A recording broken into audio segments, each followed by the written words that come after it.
E aí, pessoal, vamos falar agora sobre os lançamentos, mas vamos falar sobre isso de um modo bem genérico. E o que é que eu estou querendo dizer com isso? Por lançamentos, eu vou estar falando de queda livre, lançamentos horizontais, lançamentos verticais, lançamentos oblíquos. Parece que é um bocado de coisa diferente, na prática para a gente vai ser tudo igual.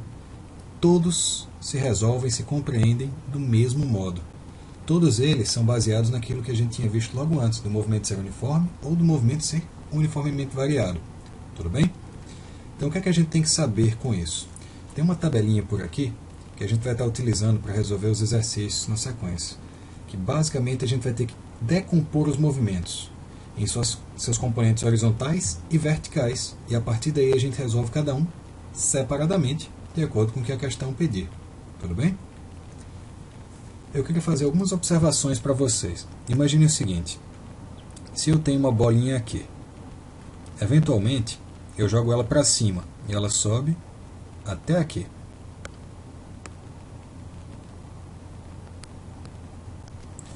O que é que acontece? Depois ela cai. Mas antes de cair, se ela estava com uma velocidade para cima e depois ela vai estar para baixo, ela teve que antes passar pelo zero. O que é que vai estar acontecendo? Tem algumas coisas que a gente tem que saber. Uma delas é a velocidade em qualquer ponto. Por exemplo, a velocidade que ela tinha aqui vai ser igual à velocidade que ela tinha quando estava caindo na mesma altura. Qual que é a diferença? Que essa era para cima e essa é para baixo. Então, se a altura for igual, a velocidade é igual. E atente para um outro detalhe: se a velocidade e o deslocamento é o mesmo, isso quer dizer que o tempo que ele gasta para subir esse pedacinho é igual ao tempo que ele gasta para descer esse mesmo pedaço. Então, o que é que a gente sabe? Se a bolinha está aqui, vamos supor, a 2 metros por segundo, essa bolinha, quando estivesse aqui, estaria com 2 metros por segundo. Se ela tiver gastado 1 segundo para sair daqui até o topo, isso quer dizer que para ela sair do topo até aqui, ela vai gastar também 1 segundo.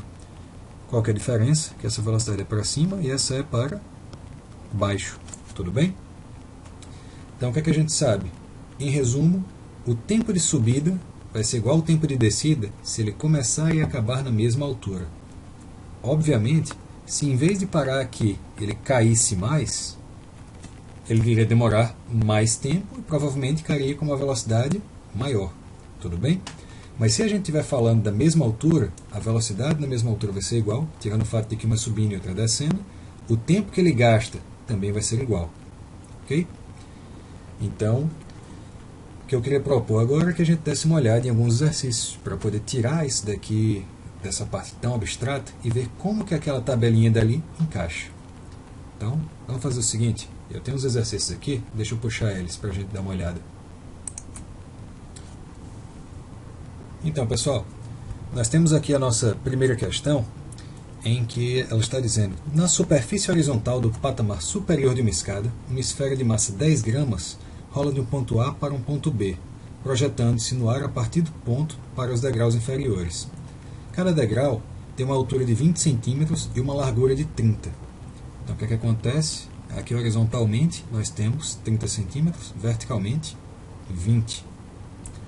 Considerando-se desprezível a resistência do ar e a gravidade 10 metros por segundo ao quadrado, a velocidade mínima que ela tem que ter para passar pelo ponto B, não tocar o primeiro degrau logo abaixo, em metros por segundo é. Então o que essa questão está querendo dizer para a gente? Do que a gente consegue inferir, ela vem com uma velocidade horizontal, certo? Vamos dar uma desenhada nessa questão. Então a gente tem uma bolinha que está aqui, inicialmente, com uma velocidade para cá. Esse movimento não tem nenhuma aceleração que esteja horizontal, então ele seria uniforme. Eventualmente, ela vai estar numa situação em que ela vai ter uma aceleração para baixo da gravidade e ela vai ter uma velocidade para lá. O que é que vai estar acontecendo? Vou até colocar em outra cor para a gente não misturar.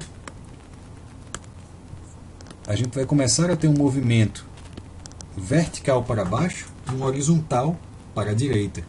E o que é que ele quer que aconteça? Ele quer que tenha andado os 30 centímetros do batente.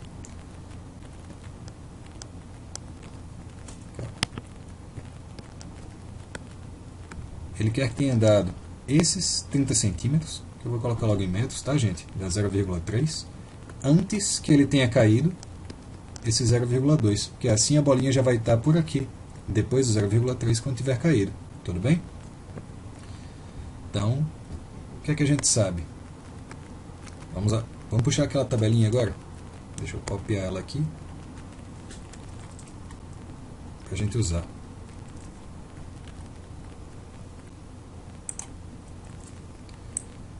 Então vamos nessa. O movimento que a gente tem na horizontal, ele é uniforme ou é variado? Pelo que a gente viu, como ele não tem aceleração, ele é uniforme. E o vertical, por outro lado, é variado, porque tem a gravidade que está puxando. Então a aceleração do movimento horizontal é zero, porque não acontece nada. Do variado, ele disse que era de 10 metros por segundo ao quadrado, que era a gravidade. A velocidade inicial dele era v. Já verticalmente, ele não estava caindo no começo, então temos zero. A velocidade final horizontal continua sendo v, porque não tinha aceleração. Já aqui a gente não sabe exatamente quanto ela vai ser. E a posição inicial dele era em zero, essa daqui também era em zero. A gente pode até colocar uma posição final, porque a gente quer que na horizontal ele tenha pelo menos passado de 0,3. Tudo bem? Então o que é que a gente tem aqui? Na horizontal, vou colocar aqui, a gente sabe que a velocidade ela seria o espaço pelo tempo. E o que é que a gente sabe daqui? A gente sabe o espaço, que é 0,3, mas a gente não sabe o tempo. E a gente precisa dele para encontrar a velocidade, né? Então o que é que a gente tem que fazer? Tem que encontrar o tempo. E a gente sabe que esse tempo tem que ser menor do que o tempo da queda, não é isso? O que é que a gente sabe da queda? A gente sabe que ele é um movimento uniformemente variado. Então a gente pode usar o sorvetão. A variação de espaço, que seria os 0,2 metros, seria a velocidade inicial vezes o tempo, mais a aceleração vezes o tempo ao quadrado, sobre 2. Beleza, quem que a gente tem daqui? A gente tem a velocidade inicial? Tem, é zero. A gente tem o tempo? Não, que é o que a gente quer achar. A gente tem o ΔS? Tem, era 0,2. A gente tem a aceleração? Tem. Então a única coisa que está sobrando aqui é o tempo. Joia, dá para a gente encontrar o tempo aqui. E quando a gente achar esse tempo, a gente pode substituir para encontrar o tempo mínimo que ele teria para poder passar por aquela distância horizontal. Tudo bem? Então vamos lá, vamos seguir em frente para ver o que é que dá. 0,2 seria a velocidade inicial, 0. Então qualquer coisa vezes 0 dá 0, né? Isso aqui vai ser anulado. Mais a aceleração é 10 vezes o tempo ao quadrado sobre 2. Então a gente pode simplificar 10 e 2, isso aqui dá 5. Ou seja, 0,2 é igual a 5 vezes o tempo ao quadrado. Então, se a gente passar esse 5 que está multiplicando e dividindo, a gente vai ficar com o tempo ao quadrado, sendo 0,2 sobre 5. Se a gente quiser fazer essa divisão de modo um pouco mais tranquilo, a gente pode multiplicar tanto em cima quanto embaixo por 2. Por quê? A gente vai ficar com 0,4 sobre 10. Dividir por 10 é tranquilo, né, gente? É só colocar uma casinha a mais. Então, 0,04 seria o tempo ao quadrado. Então, a raiz disso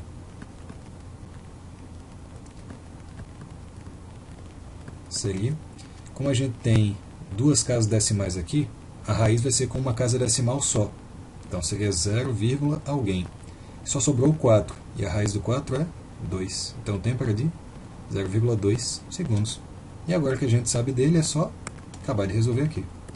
A velocidade seria o deslocamento, que era 0,3, dividido pelo tempo, que é 0,2. Isso é a mesma coisa que 3 por 2. Essa velocidade tinha que ser de pelo menos 1,5 metros por segundo.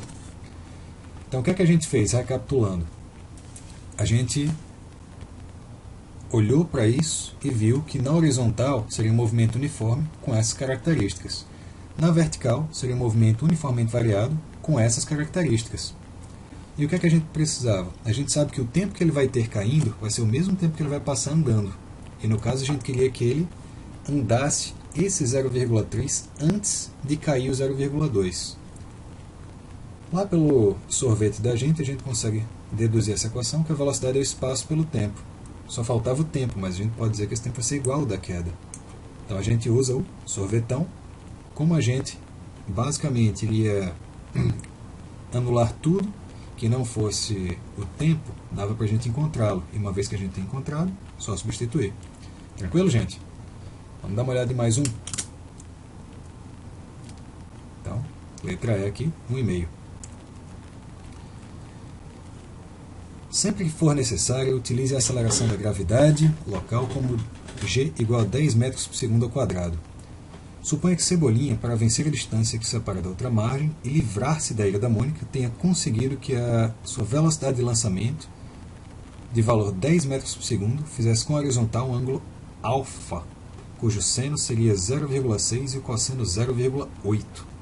Desprezando-se a resistência do ar, o intervalo de tempo decorrido entre o instante em que Cebolinha salta e o instante que ele atinge o alcance máximo.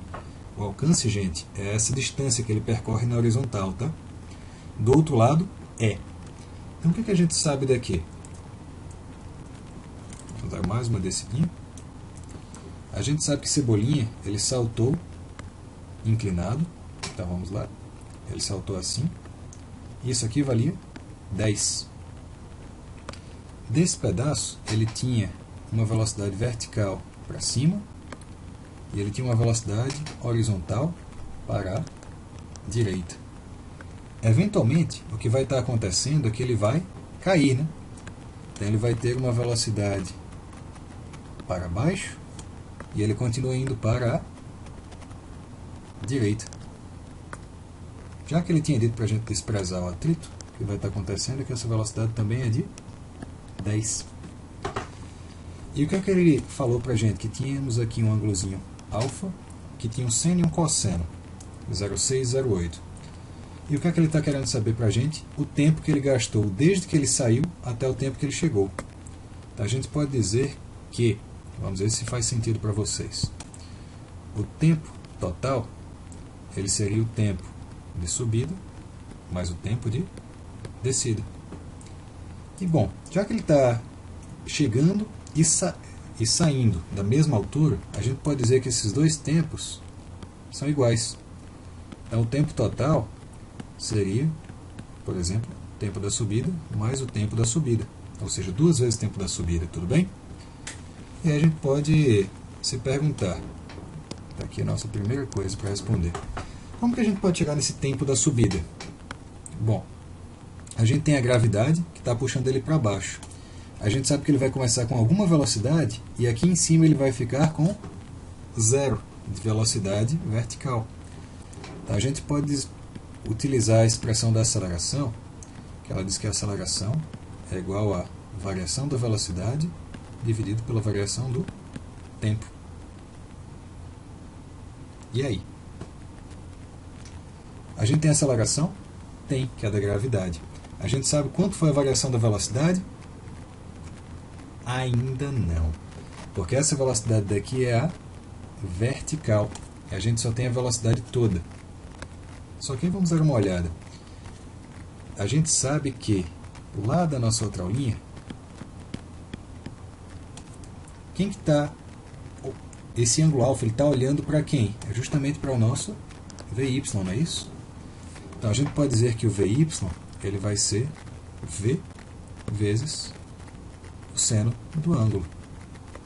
Olha aí onde está aparecendo finalmente o nosso uso para aqueles vetores, para a decomposição. Então o nosso VY vai ser V, que é 10, vezes o seno do ângulo, que era de, eu não lembro, 0,6 ou 8. O seno era 0,6. Então voltando, 10 vezes 0,6, ou seja, VY era 6 metros por segundo. Então a nossa variação foi de 6 para 0, ou seja, ela foi de menos 6. Mas vamos dar só uma desenvolvida. A gente está querendo encontrar o tempo, não é isso? Então, se a gente passar esse tempo que está dividindo, multiplicando, a gente vai ficar com A vezes o tempo, seria igual a variação da velocidade. Então, já que a gente quer só o tempo, a gente pode passar esse A para lá, e o tempo seria a variação da velocidade sobre a aceleração. A variação da velocidade foi de menos 6. E a gravidade, como ela estava diminuindo a velocidade, ela é também negativa. Então esse tempo foi de 0,6 segundos. Que era o tempo de subida, gente. Então a gente, sabendo dele, pode resolver aqui. Seria 0,6 mais 0,6, ou seja, ele gastou 1,2 segundos. Recapitulando, a gente sabia desses detalhes, que ele iria saiu com uma velocidade de 10, e a gente sabia do ângulo que ele tinha saído. A gente sabia que o tempo de subida, o tempo total dele, desculpe, seria o tempo da subida mais o tempo da descida, e ambos seriam iguais, porque ele começa e acaba na mesma altura. Joia! Para achar o tempo de subida, a gente utilizou a aceleração. Por quê? A gente sabia que ele começou com alguma velocidade subindo, mas que ele acabou parado. Então a gente tinha como saber da variação da velocidade. Só que essa variação da velocidade não era da velocidade toda, era somente da vertical, que a gente encontrou utilizando o seno. Tranquilo, gente? Fácil demais? Então vamos ver. Nós temos 1,2, letra D. Então, basicamente é isso que vai estar acontecendo com praticamente todas as outras questões, gente. E a gente vai ter alguma situação que vai estar acontecendo, ele vai nos dar algum problema em que nós vamos utilizar aquela tabelinha para entender e resolver a questão. Nós vamos quebrar a sequência dos movimentos, talvez ele esteja primeiro subindo, depois ele desce. Quando ele desce, ele talvez desça um pouco mais, ou talvez ele desça um pouco menos. Mas a partir daí a gente tem como calcular, como definir se ele vai ser um movimento uniforme ou se ele vai ser um movimento variado, e a gente sabe quais são as equações que a gente precisa utilizar. Tudo bem? Então, eu vou deixar aquela lista para vocês continuarem resolvendo. Ela em breve estará completamente comentada, e eu espero também em breve estar deixando os comentários em vídeo aqui para vocês.